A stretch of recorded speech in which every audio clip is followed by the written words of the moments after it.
เอามื้อนี้ก็สิมาเว้าเรื่องอะนะอยู่แขวงบริคำไส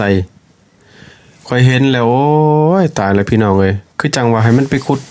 อันน่ะคักแท้ฮะคือให้มันไปขุดอันนั้นก็เดียกกระดอแท้เดี๋ยวนี้บัตรประชาชนลาวเขาไปขุดอันน่ะเอาขี้เก่ามันซื่อๆนะที่เขาถิ่มมันนะโครงการใหญ่เขาถิ่มมันนะ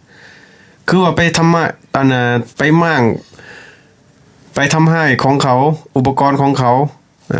บัตรเจกบัตรแก้วมันเฮ็ดน่ะนะคือบ่ไปฮะเขาบ่มีเงินให้พวกเจ้าหวะพวกเจ้าจะไปเฮ็ดจังซั่นฮะเขาบ่มีเงินจ่ายพวกเจ้าประชาชนธรรมดาน่ะเขามาหากินธรรมดาหาเช้ากินค่ำธรรมดาบัดคือไปเฮ็ดบัดพวกอันนี้บัดพวกในทุนเจกในทุนแก้วมันเอารถจกมาขุดอันน่ะฮ้อนโลดเฮ็ดจังซั่นบ่เห็นบ่เห็นไปจับมันบ่เห็นเฮ็ดหยังให้มันได้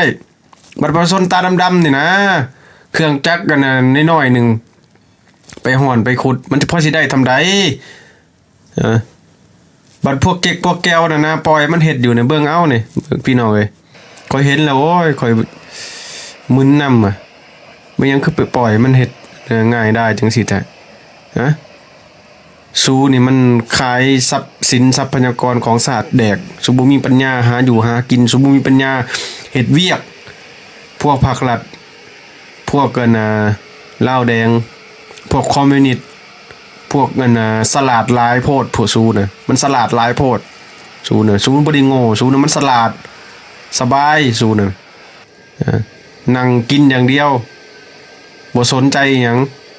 ขายทรัพย์สินทรัพยากรของชาติแดกสูบ่มีปัญญาหาอยู่หากินอย่างอื่นสูบ่มีปัญญาเฮ็ดอย่างอื่นเอาฝากไว้เท่านั้น